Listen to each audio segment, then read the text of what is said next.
আসসালামু আলাইকুম রাহমাতুল্লাহ। প্রিয় বন্ধুরা, আজ আমরা এমন একটি গল্প শুনবো যা শরীর শিহরে দেওয়ার মতো।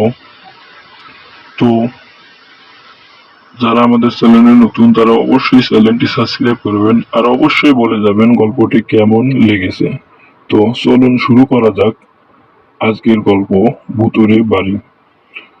ছোটবেলায় দাদি নানিদের কাছে আমরা সকলেই ভূতের নানা গল্প শুনে বড় হয়েছি। সেই থেকে ভূত বা ভূতের বাড়ি সম্পর্কে শুনেছি হাজারো গল্প। আধুনিক পৃথিবী যেভাবে ভূত প্রেতের অস্তিত্বকে অস্বীকার করে চলে, সেখানে পৃথিবীর প্রায় সব দেশেই এখন অবধি ছাড়িয়ে থাকা শত শত ভূতের জায়গা, কৌতূহল জায়গায় বই কি। তবে বাস্তবে হয়তো কখনো কখনো জনশ্রুতিতেই গড়ে ওঠে এমন অনেক ভূতের বাড়ি বা জায়গা, কোনোটিতে থাকে চমকপ্রদ রহস্য, যা এই জায়গাগুলোকে ঘিরে তৈরি করে ভূতের আবহ। আর এর কোনোটাই যখন শক্ত দলিল প্রমাণ দিয়ে বোঝা যায় না, তখন জমে ওঠে আসল মজা। এরকম কিছু জায়গা কিন্তু বাংলাদেশের নানা প্রান্তেও ছড়িয়ে ছিটিয়ে আছে, যা নিয়ে গা ছমছমে গল্প চলে এই স্যাটেলাইট আর ইন্টারনেট যুগেও। আজ জানাচ্ছি সেরকমই একটি ভূতুড়ে বাড়ির গল্প। রাজধানীর ধানমন্ডি এলাকায় অবস্থিত এই বাড়িটি। সঙ্গত কারণে বাড়িটির ঠিকানাটি একটু অজানাই থাক পাঠকদের কাছে। ওই বাড়ির সত্যতা জানার জন্য সেই বাড়িটির ঠিকানায় হাজির হলাম ভর দুপুরে। বাড়িটি আগে থেকেই চিনতাম, তাই খুঁজে পেতে খুব বেশি ঝামেলা পোয়াতে হয়নি। ঝামেলাটা হলো বাড়ির ভুতুড়ে গল্প অদ্য সত্য কিনা সেটা জানতে গিয়ে। বাড়ির পাশের চায়ের দোকানে মামা থেকে শুরু করে বাড়ির দারোয়ান, প্রতিটি কথাই ছিল রহস্য। তাই কথা শুনে প্রসঙ্গ এড়িয়ে যাওয়ার কৌশলে আজ করতে পেরেছি ঘটনার সত্য। বাড়ির ভাড়াটিয়া আত্মহত্যা করেছে। এই বাড়িতে ভাড়া থাকা প্রায় সব ভাড়াটিয়াই বিভিন্ন অদ্ভুত বা ভুতুড়ে কাণ্ড কারখানার সম্মুখীন হন। অনেক সময় গভীর রাতে, রাত 1-2টার দিকে বাড়িটির ফ্ল্যাটের বারান্দায় রাখা দোলনায় কাউকে দুলতে দেখা যায়। ঘটনাটি দেখেছেন এমন লোকের সংখ্যা নেহাত কম নয়। এছাড়াও বাড়িটির রুমে অনেক অনেক নাকি গভীর রাতে কারা হইচই করে, কিন্তু তৎক্ষণাৎ রুমে গেলেও কাউকে দেখা যায় না। বাড়িটিকে ঘিরে লোক মনে কৌতূহলের কোনো শেষ নেই।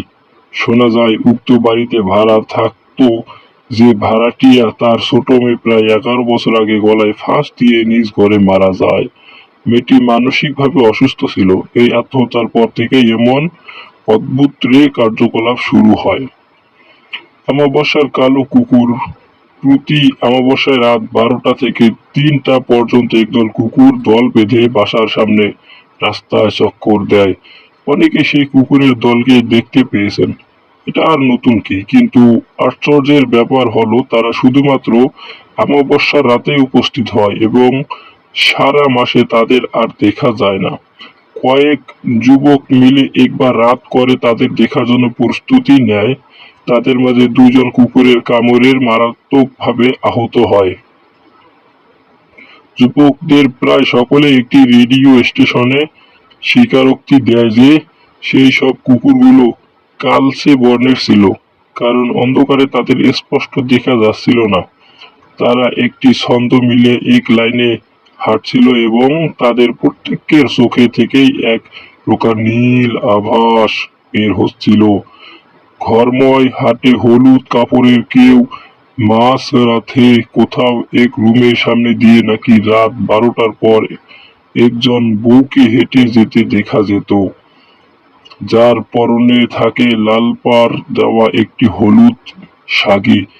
সে কোথা থেকে আসে এবং কোথা যায় তা আজ পর্যন্ত কোনো ভাড়াটিয়াই শনাক্ত করতে পারেনি।